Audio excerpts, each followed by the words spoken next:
थोड़ा प्रयास भारी सफलता। तो सफलता, असफलता, दुख सुख, लाभ हानि, मान अपमान, संपत्ति विपत्ति, इनकी प्राप्ति होती है पुण्य और पाप कर्मों के पूर्व के प्रभाव से। वो हमारे ऊपर ये प्रभाव डालते हैं। अनु गुप्ता जी।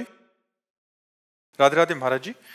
महाराज जी कृपया बताएं कि उग्र स्वभाव वाले व्यक्ति को कैसे शांत करें। नाम जप से।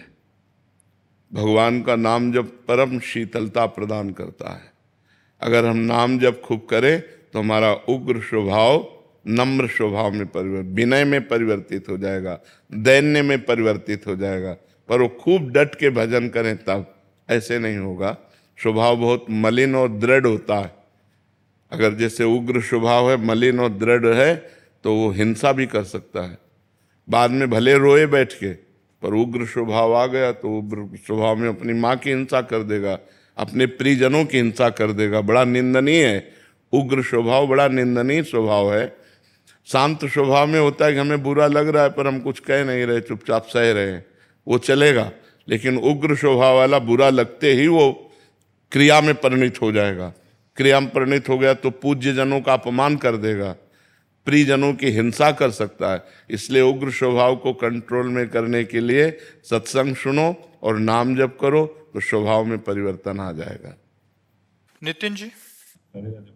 राधे राधे महाराज जी। महाराज जी जब आप कहते हैं कि आपने कई कई दिन आपको भोजन नहीं मिला, बालू भी पाई, महाराज जी बड़ा हृदय व्याकुल होता है। हम तो एक टाइम का भोजन नहीं करते तो दूसरे टाइम एकदम व्याकुलता और गुस्सा आने लग जाता है महाराज। पर वो लक्ष्य था, परिस्थिति थी, नियम था।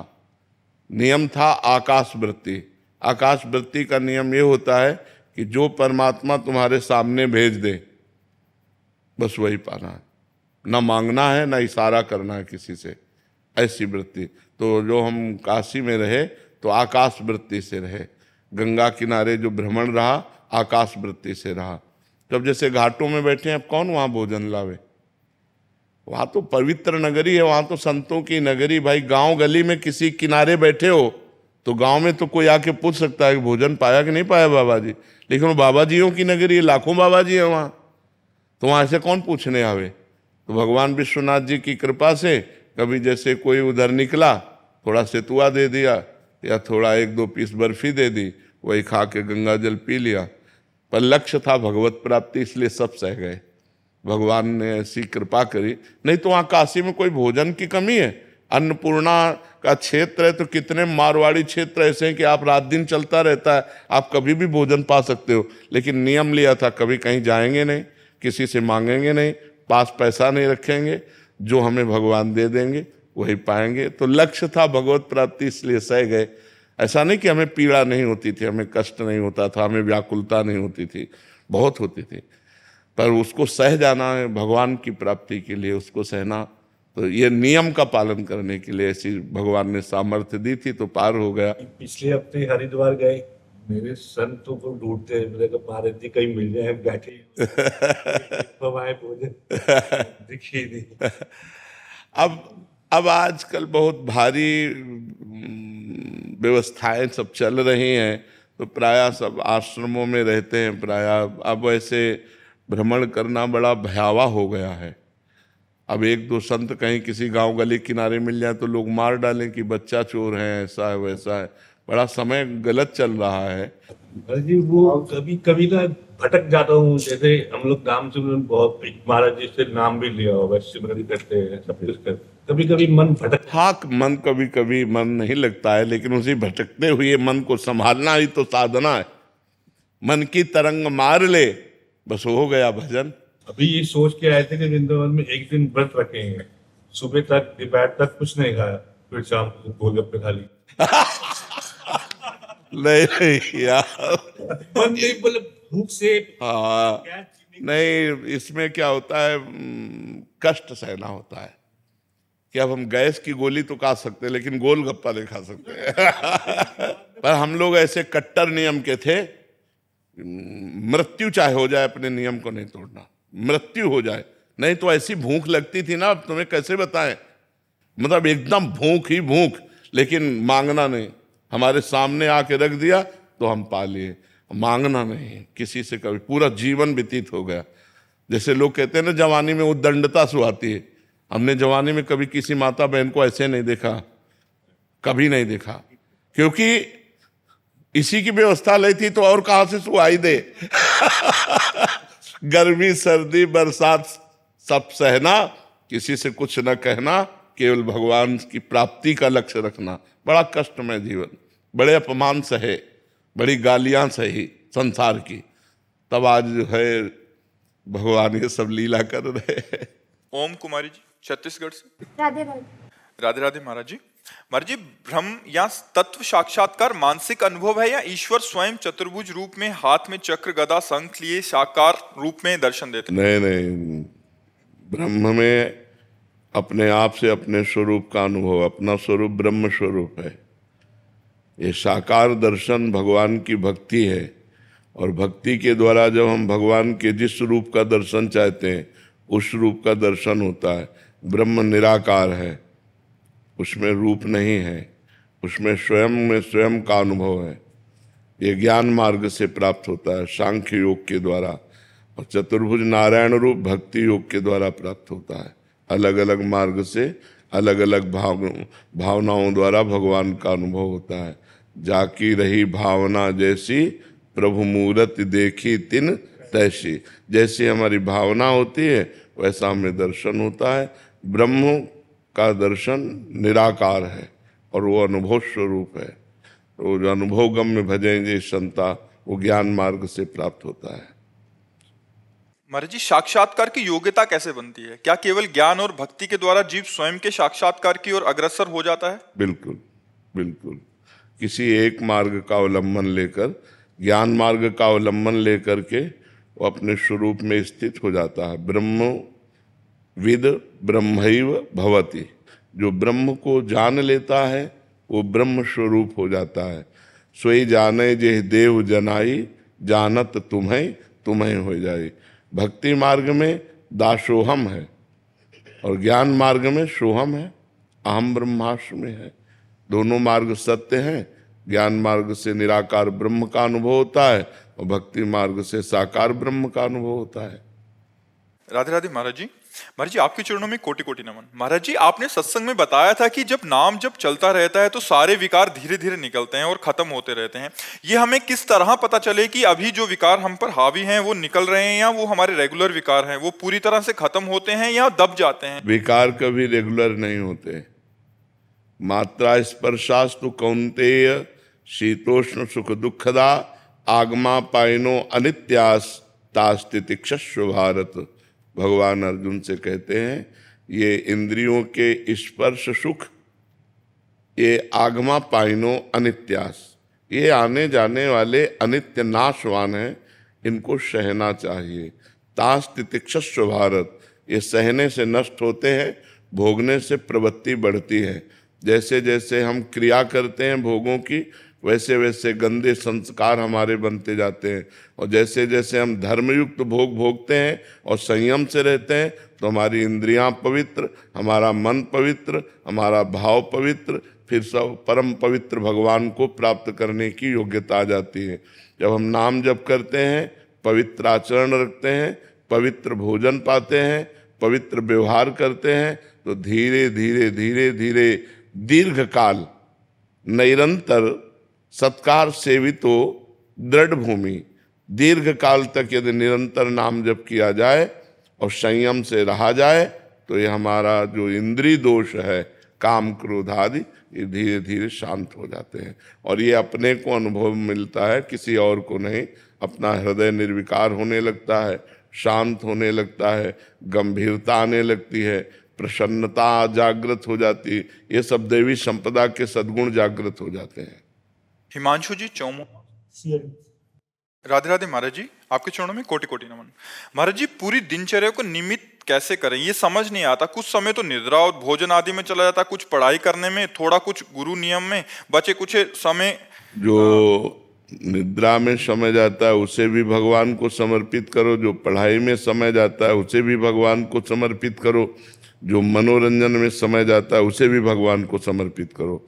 तो ये समर्पण योग आपको ज्ञान योग प्रकाशित कर देगा।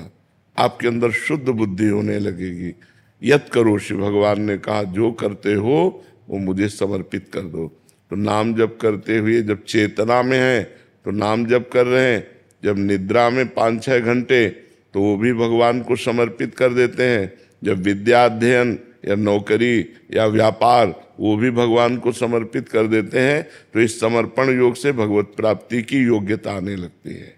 महाराज जी चाहते हैं कि मनोरंजन आदि ना किया जाए, पर मनोरंजन के बिना रहा भी नहीं जाता। हम कहाँ, बिल्कुल कीजिए, हम मना नहीं कर रहे, इसीलिए मना नहीं किया, जोड़ दिया। पर असत मनोरंजन नहीं। रामायण देखिए, महाभारत देखिए, बैठकर भगवान की चर्चा कीजिए, सत मनोरंजन करो। भक्त जन मनोरंजन भगवान का नाम है। अपने भक्तों के मन का आनंद वर्धन करने वाले भगवान है। तो भगवान की लीलाओं में मनोरंजन कीजिए, भगवान के चरित्रों को देखिए। बड़े गंभीरता से रामानंद सागर ने रामायण की और महाभारत की, किसी अन्य ने बड़ा सुंदर। सांसारिक मनोरंजन से ये भागवतिक मनोरंजन कीजिए। आप रामायण देखिए, आप बहुत से ऐसे चरित्र है, कृष्णा चरित्र है, ऐसे चरित्रों को देखिए जिससे कम से कम हमारा भाव तो जा रहा है कि ये राम जी हैं, लक्ष्मण जी हैं, ये हनुमान जी हैं, हमारा चिंतन तो बन रहा है। वो एक अनुकरण किया गया है लीला का, लेकिन हम सत्य चिंतन करने लगते हैं, ये सिया जी हैं, ये राम जी हैं, ये हनुमान जी हैं। तो हमारा चिंतन जब सिया राम में सब जग जानी आदेश है कि सारे जगत को सिया राम में देखो, भगवत स्वरूप देखो, तो जब हम रामचरित्र देख रहे हैं तो उसमें तो भगवत भाव बन ही जाता है। कभी रोना आ जाता है, कभी मन एकदम लगता है अब क्या होगा, अब क्या होगा, तो हमारा पूरा मन उसमें लग जाता है। तो हमें लगता है फिल्म आदि मनोरंजन से अच्छा है रामायण, महाभारत, कृष्ण आदि मनोरंजन। और भी बहुत भागवतिक चरित्रों का अनुकरण किया गया है, बहुत से भागवतिक प्रोग्राम हैं, उनको देखो, कथा वार्ता देखो, एकांतिक सुनो, जिससे तुम्हारा मन पवित्र हो। ऐसे चरित्र देखना या ऐसा दृश्य देखना जिससे हमारा मन गंदा हो जाए तो मनोरंजन नहीं हुआ, वो तो मन को और गंदा करके, मलिन करके पवित्र करना है। महाराज जी बहुत सारे बच्चे मिलते हैं महाराज जी, शुरू यहीं से करते हैं, बट वो आजकल इंस्टाग्राम रील्स फेसबुक्स में वो कहाँ पहुंच जाते हैं पता नहीं, लगता। थोड़ा कंट्रोल करना पड़ेगा, अपने को थोड़ा कंट्रोल करना पड़ेगा। ऐसा नहीं कि हम मोबाइल में लगे तो मोबाइल में ही लगे हैं। हमारी कुछ एक दिनचर्या होनी चाहिए। थोड़ी देर शास्त्र स्वाध्याय, थोड़ी देर नाम जप, थोड़ी देर नाम कीर्तन, तो 10-15-20 मिनट, आधा घंटा, 1 घंटा अगर हम कोई सीरियल देख लेते हैं, धार्मिक सीरियल या सांसारिक सीरियल भी देखते हैं, तो ऐसे जिनमें गंदगी नहीं है, जो हमारे को ज्ञान प्राप्त कराएं, ऐसे सीरियल देखो। जड़ चेतन गुण दोष में विश्व कीन करतार, संत हंस गुण गाहें पे परिहरि वार विकार। ये संसार गुण और दोष दोनों मिलाकर बना हुआ है। ऐसे मोबाइल में, टीवी में गुण और दोष दोनों हैं। देखो, आप मोबाइल से ही सत्संग सुनकर यहाँ आए हो वृंदावन धाम में साधु समागम करने के लिए, तो कितना बढ़िया काम बना कि भगवान की तरफ मोबाइल ही तो लाया। सब लोगों से हम मिल थोड़ी पाते हैं। हजारों लोग ऐसे हैं जो हमसे मिले नहीं लेकिन सुधर गए, मांस मदिरा छोड़ दिया, गंदे आचरण छोड़ दिए, तो मोबाइल से सुनकर ही तो। अब हम हजारों लोग हैं जो अपने को भ्रष्ट कर लिए मोबाइल से, गंदी सीने, गंदे चित्र, गंदी बातें देखकर अपने आप को गिरा लिए। तो मोबाइल गुण और दोष दोनों से युक्त है। यदि हम गुण चाहें तो बड़े बड़े संतों के पावन चरित्र, संतों की वाणी, भगवान का लीला अनुकरण, ये सब मिलता है। और अगर हम अपने को गंदगी में ले जाएं तो देश विदेश की फिल्में, देश विदेश की गंदी बातें हम अपने दिमाग को खराब कर लें। तो हमको चाहिए कि हम मोबाइल आदि में संयम से सद्गुण को ग्रहण करें। ये नहीं कि रील पे रील देखते चले जा रहे हैं या गेम खेल रहे हैं या गंदी बातें देख रहे हैं, ऐसा नहीं होना चाहिए। प्रमोद जी उड़ीसा से। श्री हरिवंश महाराज जी। महाराज जी आप पूछना चाह रहे हैं कि महाराज जी जब आप घर से निकले और साधन उसमें लगे तो आपको कितने साल में पहली अनुभूति हुई थी महाराज जी? हम तो हर समय यही अनुभूति करते रहे कि हमें भगवान अपनी गोद में लिए, क्योंकि हम अकेले रहे, हमने कभी किसी का संग नहीं किया। बड़े बड़े महापुरुषों का संग किया और अकेले रहे, तो हमें हर समय भगवान की अनुभूति होती रहती थी कि हमारे साथ भगवान। शुरू से ऐसा क्योंकि बच्चा थे, 13 वर्ष की अवस्था से घर से निकले थे, तो हमें यह अनुभूति होता कि हमारे पास हर समय भगवान है। गंगा किनारे भ्रमण करते तो हर समय भगवान, हाँ भगवत साक्षात्कार मुझे सन तारीख तो याद नहीं है, पर काशी के घाटों में भगवान शिव की कृपा का अनुभव हुआ, शिव का साक्षात्कार हुआ साकार रूप में, क्योंकि हमारी भावना थी प्रगट रूप में देखने की। तो जैसी भावना होती है वैसा भगवान दर्शन देते हैं। और उस समय बस एक ही लौ लगी थी, कई कई दिन भूखे रहते, भोजन घाटों में कहाँ मिलता है, वहाँ तो मारवाड़ी क्षेत्र में जाओ तो भोजन पाओ जा करके। तो कभी कोई एक दो पीस उधर से निकला, बर्फी दे दी या थोड़ा सा सतुआ दे दिया ऐसे, तो वही कमंडल के ढक्कन में गंगा जल से सान के चाट लेते। और निरंतर नाम जब चल रहा था तो बस यही होता, आज भगवान के दर्शन होंगे, आज भगवान के दर्शन होंगे। तो काशी का कार्य पूरा करके फिर वृंदावन के कार्य में भगवान ने भेज दिया। पर मुझे आज भी मुझे अनुभव होता है, हमको ये लग रहा है भगवान मुझे गोद में लिए हैं। हर समय हमें एक आनंद की अनुभूति होती रहती है। तो उनका प्यार, उनका दुलार मुझे बचपन से प्राप्त है। तो अनुभूतियों के तो ढेर से ढेर है, क्योंकि पूरा जीवन इसी में चलते रहे। पर विशेष अनुभूति काशी में, हमें वो तारीख दिन तो पता ही नहीं, क्योंकि हम कोई ना मोबाइल जीवन में रखा है, तो हमें पता कैसे चलेगा कि आज कौन सा दिन है, कौन सी तारीख है, कौन कितना समय है, कभी कुछ नहीं, न घड़ी न मोबाइल न कुछ नहीं। तो हमें इस स्थिति में भी भगवान का दुलार दिखाई दे रहा है, भगवान का प्यार दिखाई दे रहा है। तो उन्हीं के प्यार से हम चल रहे हैं। महाराज जी, वास्तविकता में दिव्यता किसे कहते हैं महाराज जी? क्योंकि हमारा परिचय ही नहीं है उस दिव्यता से, तो दिव्यता क्या होती है? देखो, दिव्यता, दिव्य का मतलब होता है भौतिक से अलग, भौतिक चकाचौंध से अलग। बोले बड़ा दिव्य है, उसको समझने के लिए भी अलग होना पड़ेगा। हाँ, उससे तुम्हारी बुद्धि भौतिक से अलग होनी चाहिए। देखो, आप हमें क्या लोग देख सकते हैं, बहुत अच्छा बोल लेते हैं, बहुत लोगों की भीड़ होती है, भौतिकता को देख पा रहे, वो हमारी दिव्यता को थोड़ी देख पा रहे। हमारी दिव्यता को तो जो साधक होगा, जो साधना कर रहा होगा, वो पकड़ पाएगा।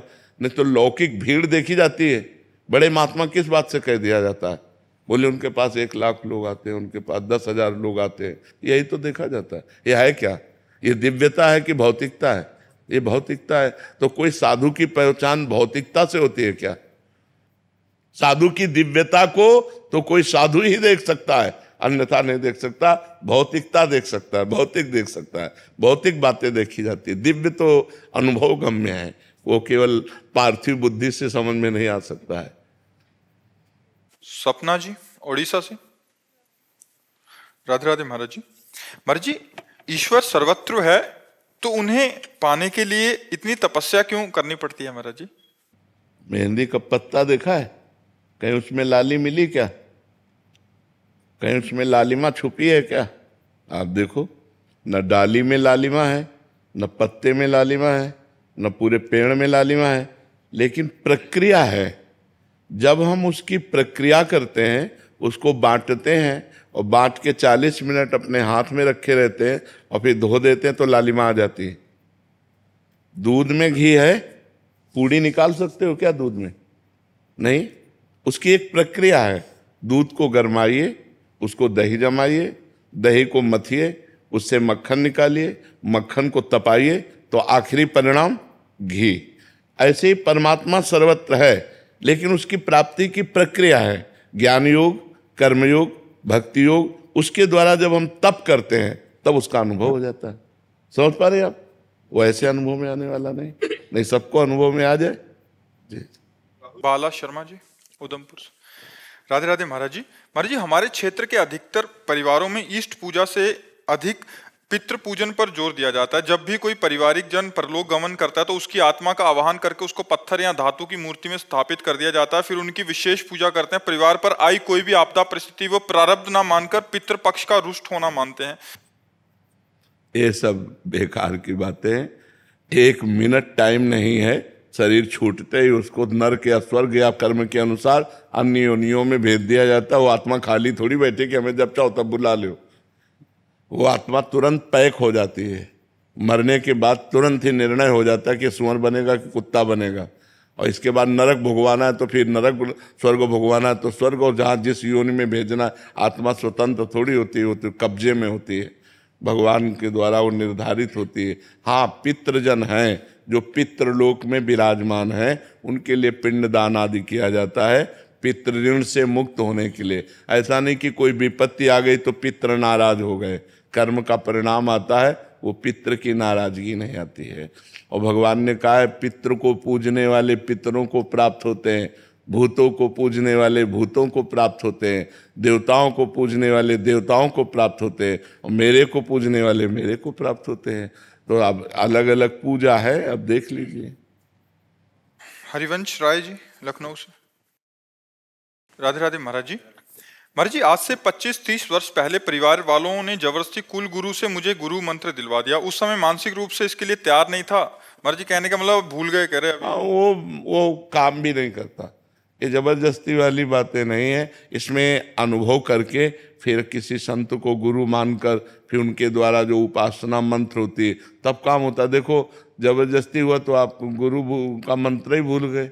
अब नया अध्याय शुरू करो। ऐसा लगता है कोई अपराध बोध हो रहा नहीं नहीं नहीं, अब विवेक के द्वारा गुरु का वर्णन करो और फिर उसके द्वारा जो मंत्र उपासना मिले अब करो। जीवन के समाप्ति के पहले पहले कर लो ये, जिससे तो अभी भी राम नाम पे जप कर रहे हैं कौन से? किसी संत से राम नाम ले लो, वही जपो। किसी राम नामी संत से राम राम का नाम। प्रभु राधा नाम करते हैं, सुमरन करते हैं, लेकिन मुझे ऐसा लगता है कुछ सेकंड बाद फिर शिफ्ट हो जाता है राम राम। जो हम पहले अभ्यास कर लेते हैं ना, वो अभ्यास हमारा, तो जैसे राम नाम का अभ्यास किया ना, तो अब राधा राधा रटोगे, जहाँ छूटेगा तो राम राम आ जाएगा। प्रभु ऐसे हाँ, जैसे आपकी वीडियो सुनते हैं, जी आपके द्वारा जो भक्तों द्वारा उठा के क्वेश्चन सुनते हैं, जी। फिर मन कहता है कि नहीं यहाँ बहुत जल्दी प्राप्ति हो जाएगी प्रभु, हाँ मन लालायित होता है। हाँ। जैसे शुरू करते हैं हाँ। सेकंड के बाद भी हाँ। एकदम से मन शिफ्ट हो जाता जी। है। तब वहां मुझे ये काटता है प्रभु कि गुरु द्वारा दिया हुआ मंत्र मैं भूल गया हूँ, नहीं कर रहा हूँ, शायद मेरा अपराध वो तो नहीं है। नहीं, उस समय अनविज्ञता में ये खेल हुआ ना। यदि विवेक के द्वारा होता तो कभी ऐसा नहीं होता। अनविज्ञता में हुआ।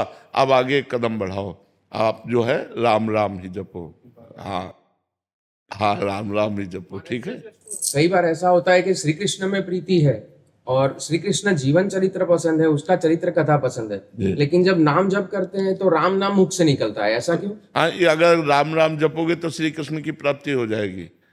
अच्छा, तो कोई नहीं नहीं, पावर है। हम उसको जिधर चाहे उधर लगा लें।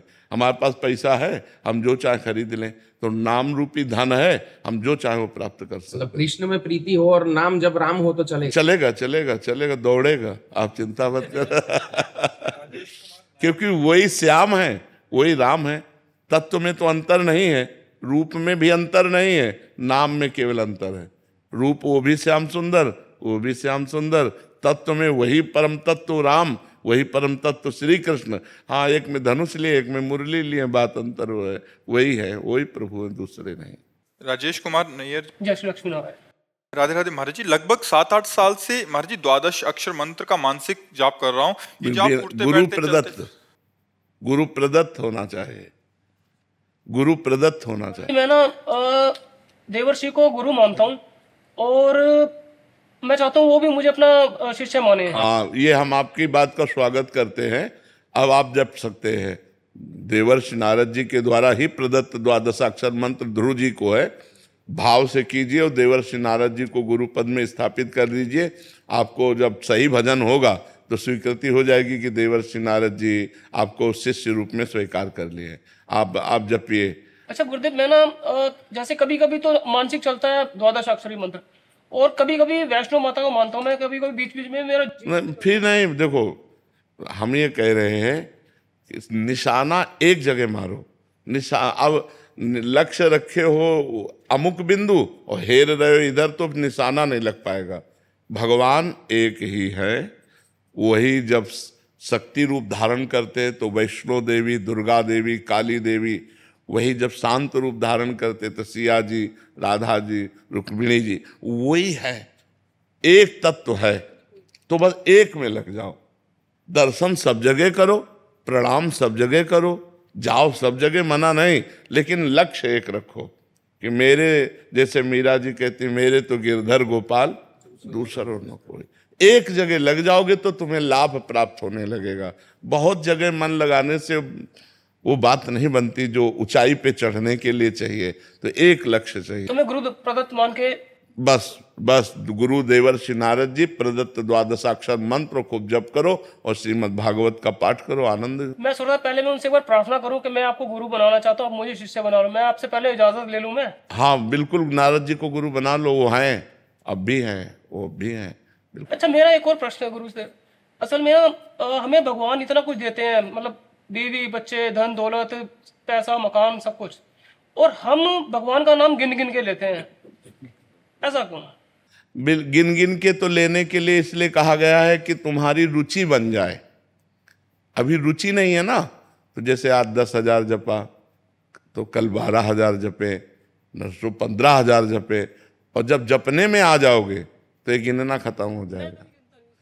हाँ, वैसे ना, मतलब गिनने में लाभ ये है कि हमारी रुचि बढ़ जाती है। कभी कभी सोते सोते भी अंदर चल रहा होता है। हाँ, बहुत अच्छा है, बस चुपचाप रखो, गुप्त रखो और खूब भजन करो। अपवित्र दशा में न जपना, शौच बाथरूम आदि में नाम जप करना, कृष्ण कृष्ण कृष्ण, लेकिन पवित्र अवस्था में द्वादशाक्षर मंत्र, ठीक है। ऋषिकेश से प्रियंका जी। श्री हरिवंश महाराज जी। महाराज जी, सेवकवाणी के तीसरे प्रकरण के तीसरे छंद में आता है, प्रथम हृदय श्रद्धा जो करे आचार्य जन जाई अनुसरे, जहां जहां हरिवंश के रसिकन की सेवा जब होई प्रीति सहित बूझहूं सब कोई कौन धर्म हरिवंश को। महाराज जी, इसमें पूज्य श्री सेवक जी महाराज ने कहा है कि आचार्य से हमें प्रेम सहित ये पूछना चाहिए। आचार्य का तात्पर्य होता है जो आचरण युक्त हो। आचार्य रसिक कोई दो नहीं होते। रसिक हरिवंश सरवंश श्री राधिका, राधिका सरवंश हरिवंश बंसी। हरिवंश महाप्रभु को रसिक कहा गया कि नहीं कहा गया? श्री जी रसिक है। जैसे हरिवंश रसिक रस जुवती तू ले मिल सखी प्राणा को, लालजू रसिक है। जैसे हरिवंश रसिक नौ रंग पिय ब्रकुटी भाव तेरे खंजन लड़ाऊं।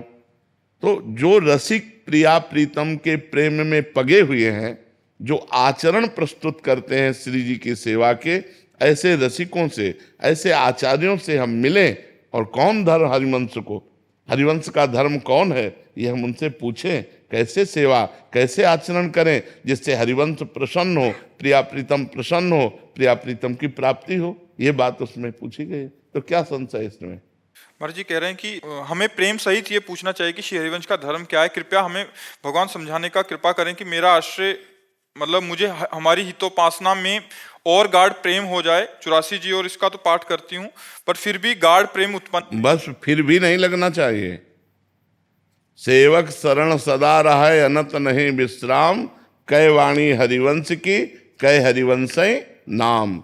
या तो नाम चल रहा है या वाणी। नाम वाणी जहां श्याम श्यामा तहां, नाम वाणी सुनत श्याम श्यामा सुबस, नाम वाणी निकट श्याम श्यामा प्रगट।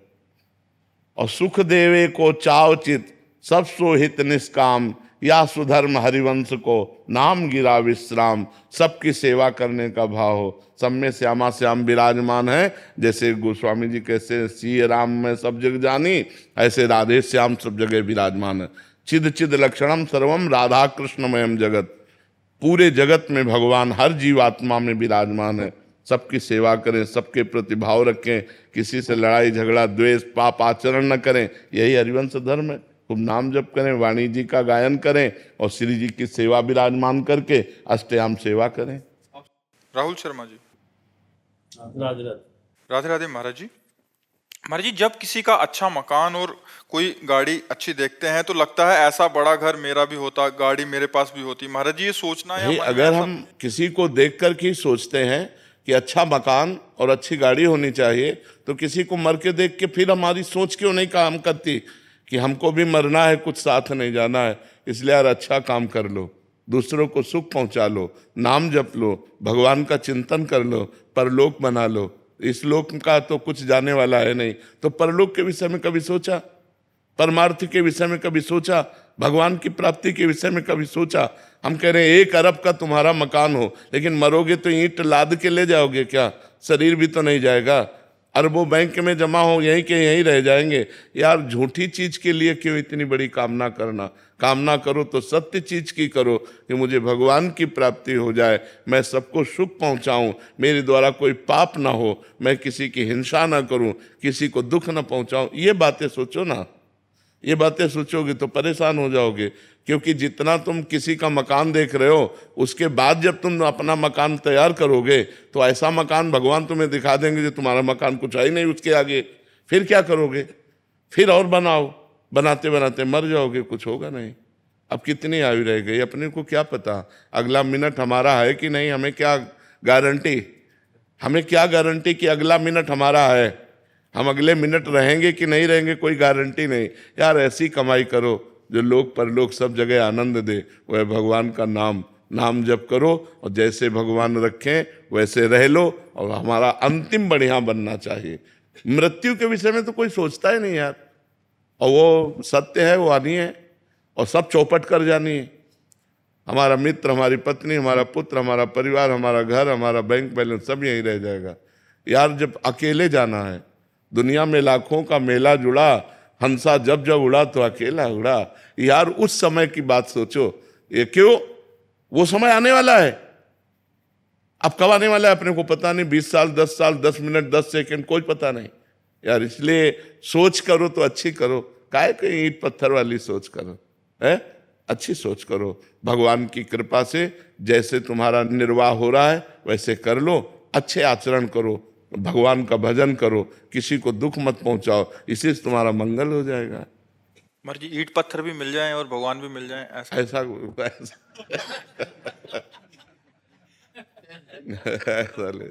भगवान का लक्ष्य कर लो तो फिर सब व्यवस्था हो सकती है। ईंट पत्थर का लक्ष्य करोगे तो भगवान नहीं मिलेंगे, भगवान का लक्ष्य कर लो तो ये सब व्यवस्था हो जाएगी। महाराज जी जैसे जाते रास्ते में तो ये मकान देख दिया, भाव आता है, ऐसा मेरा भी होता तभी तो कह रहे जब राम नाम सत्य बोलते हुए देखा होगा तब ले सोते। महात्मा बुद्ध जी को इसी से तो वैराग्य हुआ था। जब अंतिम शव यात्रा को देखा, बोले सबकी होती है, तब बोले अब मैं सत्य को प्राप्त करूंगा। और उन्होंने नियम लिया कि जब तक ब्रह्म बोध नहीं हो जाएगा तब तक मैं उठूंगा नहीं। वैराग्य लेकर के तो जो बोध वृक्ष है उसी के नीचे उनको बोध प्राप्त हुआ, ब्रह्म बोध प्राप्त। इसीलिए वो ब्रह्म के मार्ग में चले। पहले देखा एक बहुत जर्जर बूढ़ा आदमी, तो उनका ये क्या है? बोले मनुष्य है। बोले ऐसा भी मनुष्य होता है? बोले हर एक मनुष्य ऐसा होता है, वो वृद्धावस्था है, वृद्धावस्था में सबकी जर्जर अवस्था, मेरी भी होगी। बोले हाँ। एक दिन भ्रमण में देखा कि राम नाम सत्य। बोले ये क्या है? बोले मुर्दा है। बोले ये मुर्दा क्या होता है? बोले हर आदमी मरता है। बोले हम भी मरेंगे? बोले हाँ। तो फिर राजपाट, पत्नी, पुत्र, परिवार, ये किस काम आएगा जब मर जाएंगे? इसीलिए वो वैराग्य ले लिया, घर से भाग पड़े और फिर ब्रह्मबोध प्राप्त किया। वो तो भगवान के अवतार कहे गए। तो हम सबको चाहिए कि जैसी परिस्थिति भगवान दिए हैं उसमें हम राजी हो जाएं, और हम चाह करें उत्तम की, जो शरीर छूटने के बाद हमारे काम में आवे। क्योंकि हमारी यात्रा केवल एक शरीर तक तो है नहीं, पता नहीं 84 लाख योनियों में किस किस योनियों में जाना पड़े। तो हम चाह करें भगवान की, पूर्ति सब हो जाएगी। तो चाह ऊंची करो, चाह भगवान से मिलन की करो, तो ये माया अपने आप मिल जाएगी। माया को सब कोई भजे, माधव भजे न कोई। जो एक बार माधव भजे तो माया चेरी होए, माया दासी हो जाती है। हम कृष्ण कृष्ण कह के कृष्ण के लिए चले तो माया पीछे बाधा के रूप में पड़ जाती है। लो रुपया, लो भोग सामग्री लो। और जब हम माया के लिए दौड़ते हैं तो पकड़ में नहीं आती है। इसलिए हम कृष्ण के पीछे दौड़े तो माया हमारे पीछे अपने आप लग जाएगी। मनीषा जी हरियाणा से। राधे राधे महाराज। राधे राधे महाराज जी। महाराज जी भक्ति मार्ग में कौन कौन सी अवस्थाएं आती हैं? एक साधक वो अवस्था किस अवस्था में है, कैसे जाने महाराज जी? अवस्था को तो वही तो आपसे कह रहे ना, भौतिक बातें बाहरी देखकर जानी जा सकती हैं। आंतरिक स्थिति को जानने के लिए ये लक्षण हम बता रहे हैं, ये जिसके हो वो समझ ले हम परमार्थ में चल रहे हैं।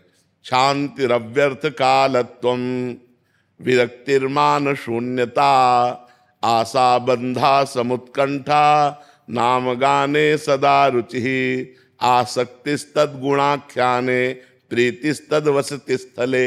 अब इसकी व्याख्या करते हैं। शांति, हमको कोई गाली दे, हमें कोई मारे, हमें कोई फर्क ना पड़े। पहला लक्षण। जब भगवान कपिल देव जी संत का लक्षण बताते हैं तो उसमें भगवान तितिक्षवा कारुणिका, पहला लक्षण तितिक्ष। तो इसमें शांति, इतनी बड़ी शांति तुम्हारे अंदर हो कि तुम्हारा अपमान हो, तुम्हें कोई मारे, तुम्हें कोई गाली दे, तुम्हारा हृदय उसके प्रति बुरा का करने का भाव न बना पावे, उसका मंगल सोचे कि भगवान इसको सद्बुद्धि दे, ये स्वस्थ रहे, इसको भगवान मंगल करे, कभी इसका मंगल ना हो। किसके प्रति? जो हमें मार रहा है, जो हमें गाली दे रहा है, जो हमारी निंदा कर रहा है, जो हमारा अपमान कर रहा है। शांति, इतनी बड़ी शांति होनी चाहिए, तब समझे कि हम भक्ति मार्ग में चल रहे हैं। अभी वो स्थिति को प्राप्त नहीं, स्थिति तो आगे वर्णन हो रही है। शांति अव्यर्थ कालत्वम, एक मिनट भी भगवान से अलग समय नहीं जाना चाहिए। तद विस्मरणेन परम व्याकुलतेति, भगवान का विस्मरण होते ही व्याकुलता पैदा हो जानी चाहिए। मैं कैसे भूल गया भगवान को? एक क्षण भी भगवान का चिंतन नहीं छूटना चाहिए। अगर छूट गया तो वो व्यर्थ समय चला गया। अव्यर्थ कालत्वम, व्यर्थ समय नहीं जाना चाहिए। ये अभी चलने की बात है। शांति अव्यर्थ कालत्वम, विरक्तिर, लोक परलोक के भोगों से वैराग्य, किसी के भी भोग भोगने की इच्छा नहीं। ये जो भक्ति का साधक है उसकी जो ऊंचाई होती है वो होती है विरक्तिर। और फिर मान शून्यता, अपने में कोई सद्गुण ना देखना, अपने को अधम और नीच मानना और दूसरे में सद्गुण देखना, स्वयं अमानी रहकर दूसरों को मान देना, दूसरों का सत्कार करना, लेकिन जब अपना मान हो तो दुख होना कि मैं इस योग्य नहीं हूं, मैं तो नीच हूं, मैं अधम हूं। अमानिना मान देना, कीर्तनीया सदा हरि, जो सदैव भगवान का चिंतन करते हुए अमानी रहता है, दूसरों को मान देता है, वो भक्त है। मान शून्यता, शांति अव्यर्थ कालत्वम, विरक्तिर, मान शून्यता, आशा बंधा। अब उसके अंदर स्थिति आई, इसी जन्म में मुझे भगवत प्राप्ति हो जाएगी। जब ये लक्षण आ गए तो ये लक्षण आ गया, स्थिति आ गई, आशा बंधा, इस जन्म में मुझे भगवान मिल जाएंगे, इस जन्म में मेरा काम हो गया, मेरी भगवत। जैसे अपने लोगों के हृदय में है, अभी थोड़ी कि भगवान दर्शन ने हमारा पता नहीं कल्याण हो कि ना हो, बिल्कुल अटैची लिए तैयार है, जब बुलाओ शरीर छोड़ो बस गए। आशा बंधा, दृढ़ आशा हो जानी चाहिए कि इस जन्म में मेरा काम हो गया, क्योंकि शांति अव्यर्थ कालत्वम, विरक्ति, मान शून्यता, जब ये लक्षण आए तो एक महान स्थिति आ गई कि अब इस जन्म में मुझे भगवत साक्षात्कार हो जाएगा, मेरा काम हो गया। समुत्कंठा, हर समय एक आनंद, एक अद्भुत आनंद।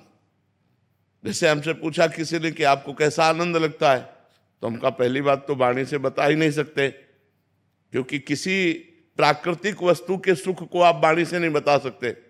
जैसे आपको एक रसगुल्ला खवाया जाए, कैसा लगा? आप कहोगे मीठा। कैसा मीठा? बहुत मीठा।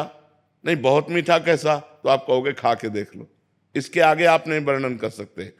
प्राकृतिक वस्तु के स्वाद को भी आप स्पष्ट वर्णन नहीं कर सकते, तो अप्राकृतिक भगवदानंद का आप वर्णन कैसे कर सकते हैं? तो हमने उदाहरण दिया कि जैसे नए लड़के को बहुत सुंदर लड़की जो बहुत अच्छी लगती हो और उससे ब्याह तय हो जाए तो उसको कैसा आनंद होगा?